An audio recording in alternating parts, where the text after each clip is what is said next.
Hey, what's up on the move? What is going on?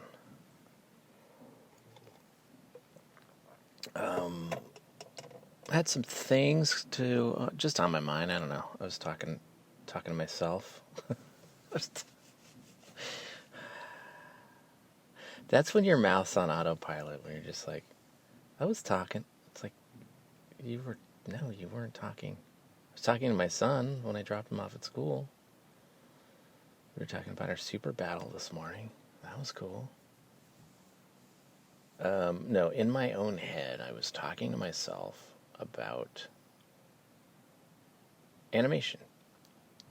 And I was thinking about some of the tools that I have. Some of my little minor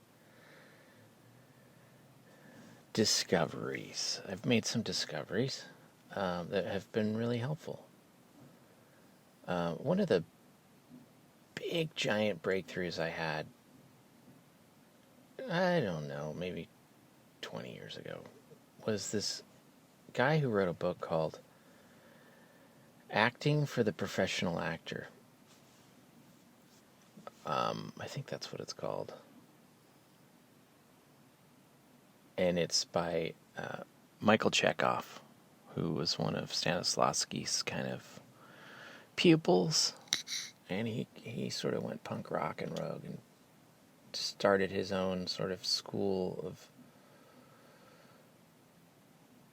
of acting that I think was the precursor to some of the American Stanislavski spin-offs.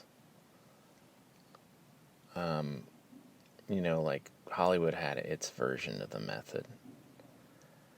And anyway, this guy, he was a Russian pupil of Stanislavski. I guess apparently like Stanislavski's favorite pupil. Really bright guy who wrote a bunch of books on acting. Lessons for the Professional Actor, I think it's called. It's a short little read. It's like, 120 pages or something. A little paperback I had. And in it, he just rips the method apart. And I don't know if you guys know much about method acting, but essentially you're sort of dipping into your well of memories. You're thinking back to like when your dad spanked you and it made you cry. You're utilizing impressions and memories from your life and applying them to parts of the screenplay. And when you get to a certain section, you're, driving your emotions with, and I could be sort of talking out of class here. But Chekhov said, that's a waste of time. First of all, he gave a lot more value to sort of getting a scene up on its feet and exploring with your instincts, your imagination, and your just the sensations in your body. And he validated the imagination more than anyone else I've seen.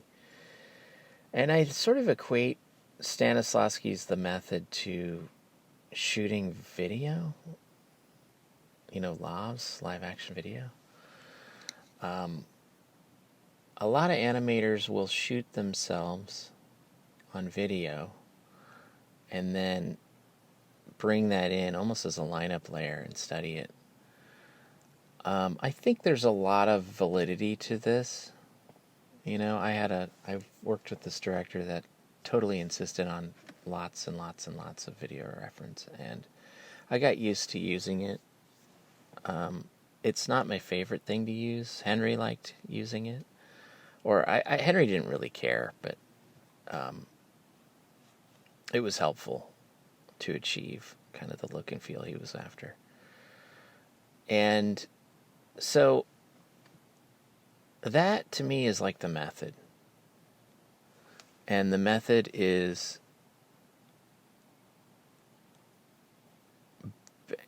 based on something that's already happened. And what it does when you shoot lavs, it just puts your imagination on the shelf. And anyway, when I was reading this book by Michael Chekhov, I notated pages, I underlined sections. I read that book cover to cover like, I don't know, 4 or 5 times, taking notes. I have a whole notebook devoted to that book. And it was, for me, it was like this huge breakthrough. And I was like, you know what? I'm going to apply this to animation. And he had these techniques where you would sustain emotion. And I would get into these emotional states. I'd work my physical body up into emotional states that the puppet was feeling. Like when I did this quite a bit on Fred. And so I was trying to sustain the anger, the sadness, the emotional state that Fred was in. I was trying to actually physically sustain that while I was animating, which is complete lunacy. Like why would you do that to yourself? It's all about feel something while you're toggling, walk away, have a coffee. Like, what do you, okay, what's his name? Oh, so many actors do that, though. They just stay in character all day long and just annoy everyone. Daniel Day-Lewis, I think, does that. Can you imagine him squeaking around with his fucking beard on, playing Lincoln all day? Although, if you're going to play a president all day long, you might as well be Lincoln, right? I think his wife was annoyed with that. What is my point? I had a point. I swear to God, I had a point. Sustaining emotion, Michael Chekhov. Lessons for the professional actor. What is my point? It's that you have to give... You don't have to do anything. I have to give my imagination a lot of value and weight and importance when I work. Because it's my main vehicle to see what it is I want to achieve. And if you can conjure the behavior in your mind's eye so completely that you can kind of crystallize the nuances of it, that is a more powerful ally on your journey than sitting there and toggling and looking at live action. If you're going to look at live action, which for a lot of things you have to, because it's just too nuanced and complicated to conjure in your mind, because I don't know about your imagination, but mine, things slip away. They slip and slide and change and morph. It's not like a push play on the video type deal. It's very, very helpful when you're doing big, broad action, because it's like you got a big parking lot size lane to drive into. You're just like, all right, he's going to scramble out of the frame. And what feels right when you're toggling, like when does gravity take hold? When does he these are the leg shapes I'm after.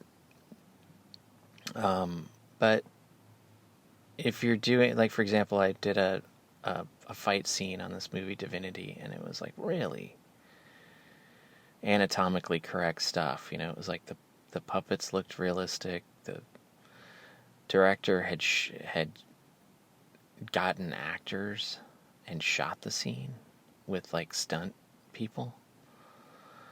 I mean, we took liberties with all that, and he wanted stuff that stunt people couldn't do. So the imagination was really handy and helpful, but at the same time, he wanted physics. He wanted to cut back and forth from live action to stop motion as a Harryhausen effect. So it was important and key to sort of get all the nuanced behavior. So what I found myself doing was looking at the video, and I'm sure I've said this before, but like looking at the video and thumbnailing. And so I always keep a sketch pad and a pencil, or I love a ballpoint pen. Ballpoint pen for thumbnail, because then ballpoint pens are the superior tool, people. I don't know if you guys know this. The shitty Bic or whatever ballpoint pen, the black or blue, and a lot of my sketchbooks are lined because there's something about lines going through a drawing. I don't know. I sort of enjoy it. Like, tells me sort of where in space things are happening. But I tend to draw like big and small and crazy when there's no lines. But I sort of like can plan out, I don't know, whatever. Lines, blah, blah, blah, it doesn't matter. But you thumbnail, and there's a technique. I took a class on remote viewing, and there's this technique called an ideogram. People that know remote viewing protocols, I think, probably understand what an ideogram is. A quick drawing that you do without consciously thinking. It's more an activity of motor. It's a motor function activity. It's not a mental activity. You're not thinking about what you're drawing. You are letting your body squiggle. So if you're looking at live action video, I advance usually about 3 frames or 4 frames, and I draw a thumbnail. And then I advance 3 or 4 or 5 or maybe even 6 frames, draw a thumbnail. And you advance to the next keyframe. Do you know what I'm saying? Keyframe. That's more of a 2D vernacular, but keyframes are important. I mean, 3D and 2D people do keyframes. That's how they animate. They're like, I'm going to draw a keyframe, a keyframe, a keyframe. Keyframe to me is like it's like a story. It's a very defining pose in an action. The shapes are uniquely different from the shapes before it.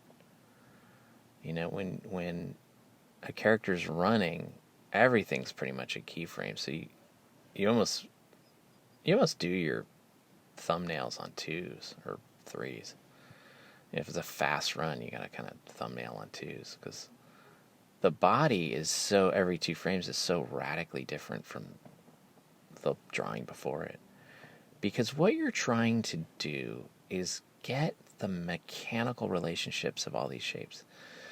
Where's the elbow in relationship to the hip and to the thigh and where's the weight? And once you get, I don't know, I'll get a page of keyframes drawn, and that is my map. That's my map. And sometimes I'll even write down little timings on there, like, on the video there was 8 frames between these 2 keyframes. I'll write 8 between them. And I know if I want to match the timing of this video, I know I have to get into that next pose in 8 frames. Or if I'm doing a pop through, I'll put that one on 8. And that's just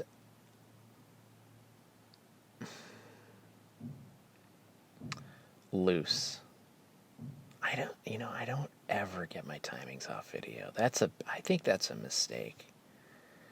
Timing, okay. Timing comes from the gut. This is a cardinal rule for me.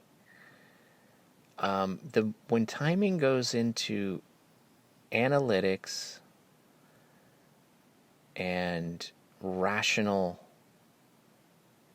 kind of math brain,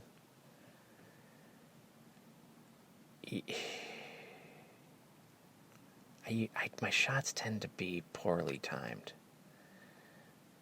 Maybe some people are really good, with a stopwatch and a lot of number crunching, but I for real, because I let things hold depending on what they look like. It's really weird. I gotta feel timing. I have to feel it. And so a lot of times, has anybody read In the Blink of an Eye? Walter Murch book? Walter Murch was I think he is still a fantastic editor. He edited Apocalypse Now and a bunch of other famous movies. He had a short directing career that he did. Return to Oz, which is actually kind of an interesting film. It's got a lot of stop-mo in it. But he wrote this genius book, and he coined the term sound designer. Because it's like you've got the music, you've got the sound effects, you've got the room tone, you've got all this diegetic stuff, you've got all this. Editors that take complete command of sound oftentimes get a sound design credit, thanks to Walter Murch. Anyway, he would talk about cuts, and he would talk about, oftentimes he would cut on an actor blinking, because what the mind is doing when you blink is you're making a cut in your mind. You're ending a thought. So the blink represents a logical point at which to cut, because the actor himself or herself has physically made a cut, and the gesture, or the little micro gesture of a blink, it puts the viewer in sync with the characters and stuff. Anyway, he read this book, but a lot of his diatribe was talking about timing and giving you have to feel it in your bones. You have to feel it in your gut, your instinct, when to begin moving or when to hold a pose. And when you get it wrong, you can feel it. You can feel when it's wrong, when you've given something too much time or not enough. And that, to me, is a dance on set with me, toggling and feeling it. I'll extend a hold. If I love a pose, I'll extend a hold. So that the audience has time to really feel the pose and enjoy it. Sometimes it's a moving hold, but I'll leave some gravy in there. I'll just try to, nurse it with some more frames. And you just have to kind of see what you can get away with. Some of the best animators they're just putting their puppets in really nice holds and just letting the audience enjoy that pose. Trying to go full circle here. I don't know. Michael Chekhov. I don't know. The imagination's so handy. I think it gets underused because I think people want such sophisticated naturalistic movement these days. I took my son to go see Dogman, and I was so impressed with that movie because it was just primal, old school animation movement. There was nothing in there that felt live action at all. Almost to a fault. Like, I was just like, wow, that walk did not need to be a little canned, hokey Mickey Mouse walk. Like, a couple times you wanted the character to sort of be in an emotion, like downtrodden walking to the door, But they always defaulted to hammy, kooky. It was great. It gave the whole movie like a style. And I think a lot of it was on twos, which I love. I love when CG movies do that. They're like, fuck it, we're going to do stuff on twos. I was impressed with Spider-Man. The latest one had like 3 or 4 different frame rates in it. Different characters were on different frame rates. I was like, what the fuck? I think they figured out a way to hold it, regardless of, because camera moves are usually on ones, and you run into this thing, okay, like if I'm going to be on twos, your character can get left behind. If the camera's moving and the puppets or the character's on twos, every other frame you get this stair-step stutter. And Aardman gets around it by rigging, like when a character's walking, they rig the puppet to the camera. So if the camera advances on ones, the puppet comes with it. So the puppet is in the exact same place and frame, and you can actually get a legit 2. It's a little trick. I try to do that oftentimes with camera moves. Just do stuff on twos. Maybe I'll do the up and down on twos and the head movement and arm swings on ones or whatever. So you break up, you break stuff up. I think it's handy. I did that on Fred when he comes into the backstage. His hips were really tight that day. I don't know what it was. Like, the armature wasn't behaving. So I said, fuck it. I'm going to do the whole lower body on twos. And I'm going to do all that upper body on ones. So, like, him walking in was easy. When you get into those bigger, chunkier increments, you can be more broad. But still give it a flavor of ones. So your character is advancing and bouncing on twos, but acting and flourishing and stuff on ones. Blah, blah, fucking blah. What am I, fucking 20 minutes into it? Okay. But I just want to encourage people to trust their imagination. Use your imagination. Meditate before you start a shot. And see it. See it. See the shot. If you do that once, just once, dude, your shot's going to be so much better. I guarantee. Because you're going to have this weird confidence. It's trippy. I don't know how to totally describe it, because you could throw that meditation away and not use any of it. But the suggestion, I don't know what it is. It's just like the juicy chemicals in your mind that are, like the fuel for imagination, get activated. And suddenly you're in that imaginative, you've activated that part of your brain. And it just sort of remains, when they do those MRIs of people, it's like, oh, look at this, the dreaming lobe lit up when you said the word dream or whatever. you're activating it. It lights it up, and it's becomes one of your tools. When you're looking at live action video, it turns your imagination off. That's been my experience. It just turns it off like a light switch.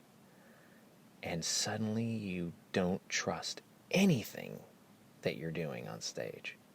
You're like, every arm swing and rotation and increment, you're just like you're like, I gotta look at the video again. Fuck, what the fuck?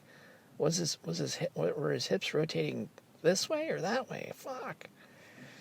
And then you're glued to the tube. You know, you just smoked a bowl of fucking video crack. And you're hooked. And it's really hard to kick video crack. You know, I've been a video crackhead. I know what it's like. I'm not judging. Put the pipe down. You know, take the little flame torch. You know, tuck it somewhere you can't get to. You know, stuff it under your car seat. Or you're going to hurt yourself if you dig down in there. You know, that, like, the sharp little fucking underbelly of your seat's just like, ow, fuck it. Fuck that pipe. Fuck this fucking life. And then close your eyes. Visualize the shot just once. And then you reactivate your confidence. Your confidence will be back. And you're like, oh, that's how I will proceed, motherfuckers. You know what I mean? And then just fucking slay the dragon, baby, or whatever serpent that you're after. One of those reptiles, right? Yes. Or, you know, slay the... You know, a better word than slay is delete. Lately, I've been using the word delete. It's like my dependence on video. Delete. Just say that out loud and see what happens. It's pretty rad. Blah blah blah. My thumb is hovering over the stop button.